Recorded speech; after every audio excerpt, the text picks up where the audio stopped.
안녕하세요. 하웬화의 연구실입니다. 문학과제에 이어 이번엔 독서 과제에 대해서 설명을 드릴게요. 일단 독서는 인문, 사회, 과학, 기술, 경제 같이 장르로 구별되어 있고 장르별로 연습할 수 있게 되어 있어요. 오늘은 인문 문제 중에서도 2개 화제형 문제를 볼 거예요. 먼저 구성을 설명드리면 이렇게 지문이 있고 이에 딸린 문제를 푸는 방식으로 되어 있어요. 그리고 구체적으로는 서론을 먼저 독해를 하고 이런 식으로 첫 문장 독해, 그리고 지문의 유형 파악, 그리고 나서 글의 전개 범위, 즉 본론이 어떻게 전개될지 예측해보는 방식으로 되어 있어요. 그럼 예측한 걸 가지고 이렇게 읽으시면 되는데요. 단락마다 첫 문장, 그리고 첫 문장을 바탕으로 글의 구조를 파악할 수 있도록 되어 있어요. 이런 식으로 글을 독해하신 후에 논리적으로 내가 읽었는지 점검을 할 수 있어요. 그런 다음에 나머지는 문학과 똑같아요. 크리스트에서 스스로 논리 점검을 하고 성찰, 고민까지 쓰면 저희가 코멘트를 해드려요. 그러면 어떻게 과제를 해야 되는지 설명을 드릴게요. 일단 이렇게 서론이 있으면은 첫 문장에서 범주를 잡아요. 첫 문장에서 만약에 내가 범주를 바로 찾아낼 수 있다. 그러면 이런 식으로 적어주시고, 만약에 첫 문장에서 찾을 수 없다. 예시 같은 경우에, 그런 경우에는 여기다가 첫 문장 대신 다른 문장에서 파악한 범주를 써주시면 돼요.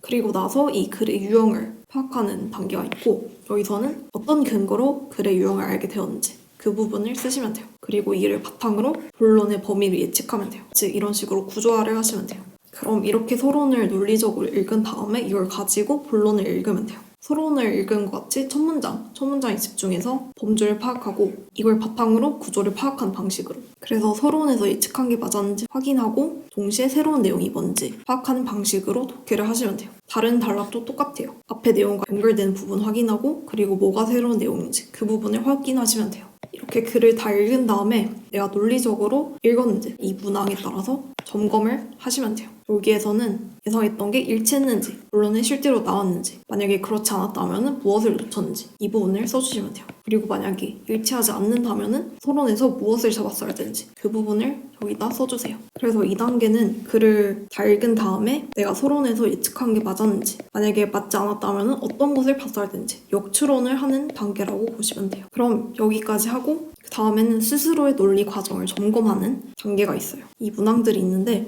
먼저 서론을 기준으로 본론을 예측했는지, 그리고 첫 문장, 접속사에 집중했는지, 그리고 나서 영역별 독해법, 이게 그 인문사회 또는 과학기술 경제 독해법이 있죠. 인문사회에서는 상대적인 범주에 집중해서 읽어야 하고 과학기술 경제에서는 how, 방법에 집중해서 읽어야 되죠. 이런 거를 제대로 파악을 하면서 읽었는지, 그리고 친 문장 간 연결고리를 파악했는지, 문장을 서로 연결시켜서 파악을 했는지, 반복 독해인지, 이게 또 중요해요. 문학처럼 이것도 한 번만 문제를 풀거나 지문을 읽어서 되는 게 아니라 반복적으로 읽으셔야 돼요. 그래야 내가 뭐가 문제이고 뭐를 고쳐야 되는지 제대로 알 수 있어요. 이걸 바탕으로 성찰 고민까지 써주시면 돼요. 여기까지 해주시고, 그러면 저희가 어떻게 첨삭을 해드리는지 설명을 드릴게요. 일단 서론으로 독해 범위 예측한 거를 저희가 제대로 했는지 점검을 스스로 예측을 할 때는 놓치는 부분이 있거나 틀릴 수 있기 때문에 저희가 그 부분을 체크해드려요. 여기를 보면은 여기에서는 일반적으로 정서와 감정에 대해서 어떻게 생각하는지 나오고, 다음에 학자들의 얘기, 정서와 감정은 다르다. 그러면 왜 다른지 그런 내용이 나올 거라고 추측을 했죠. 더 구체적으로 보면은 같은 주장 안에서도 주장과 한계라는 구조가 나올 것이고, 2개 화제에는 공통 구조가 있으니까 다음 주장에도 이런 구조로 똑같이 나올 것이다 라고 추론을 할 수 있어요.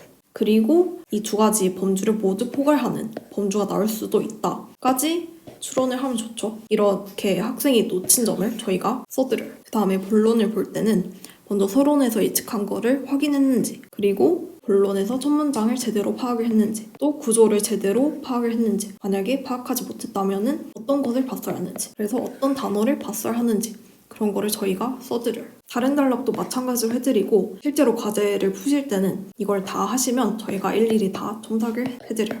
그러면 과제를 어떻게 할지 설명해 드릴게요. 일단 지문을 독해하신 후에 이렇게 문제를 풀시면 돼요. 비문학은 문학과 반대로 지문이 더 중요하기 때문에 지문을 구체적으로 보고 문제는 그냥 채점만 해드릴 거예요. 네, 이렇게 서론을 따로 가져왔는데요. 이거를 구체적으로 독해해서 범주를 파악하고, 그리고 이걸 바탕으로 본론을 예측하는 그런 방식으로 하시면 돼요. 그래서 먼저 첫 문장에서 이렇게 범주를 찾으시고, 만약에 첫 문장에서 바로 범주를 찾을 수 있다. 그럼 이런 식으로 써주시면 되고, 만약에 첫 문장에서 못 못 찾겠다. 예시 같은 경우에는 바로 찾을 수가 없겠죠. 그런 경우에는 다른 문장에서 찾은 범주를 여기다가 써주시면 돼요. 쓴 다음에 왜 이 지문이 두 개 화제형인지, 이거는 글의 유형이니까 글의 유형을 어떻게 파악을 했는지 이거를 여기다가 써주시면 돼요. 그리고 서론의 범주를 파악했으면 이걸 가지고 글의 전개 범위, 본론이 어떻게 나올지를 예측하시면 돼요. 이런 식으로 구조화를 해서 이렇게 서론을 독해한 다음에 본론을 구체적으로 독해할 거예요. 이렇게 서론에서 예측한 거를 확인하면서 본론을 읽고 첫 문장을 읽고 범주를 새로 파악을 해야 돼요. 그리고 나서 또 첫 문장을 바탕으로 다음 글을 읽어야 되겠죠. 단락을 독해한 다음에 구조를 정리하는 거예요.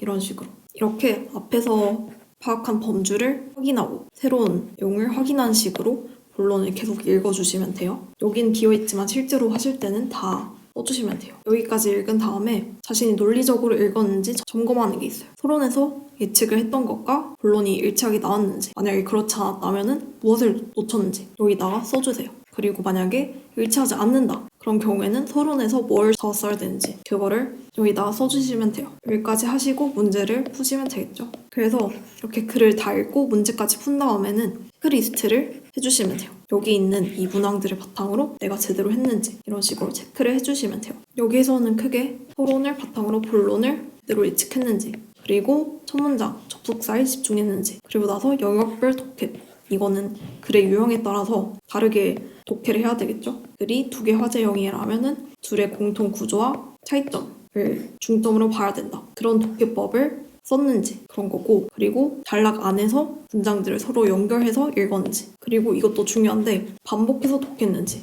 문학에서와 마찬가지로 글을 한 번 읽거나 문제를 한 번 풀면 안 되고 반복해서 읽어야 내가 문제점이 뭐고 뭐가 어렵고 뭐를 잘하고 그런 걸 알 수 있어요. 그래서 반복해서 독해를 해주세요. 네, 여기까지 체크리스트를 작성해 주시고 이걸 바탕으로 성찰, 고민, 문학과 마찬가지로 이렇게 써주시면 돼요. 그러면 저희가 어떻게 첨삭을 해드리는지 설명을 드릴게요.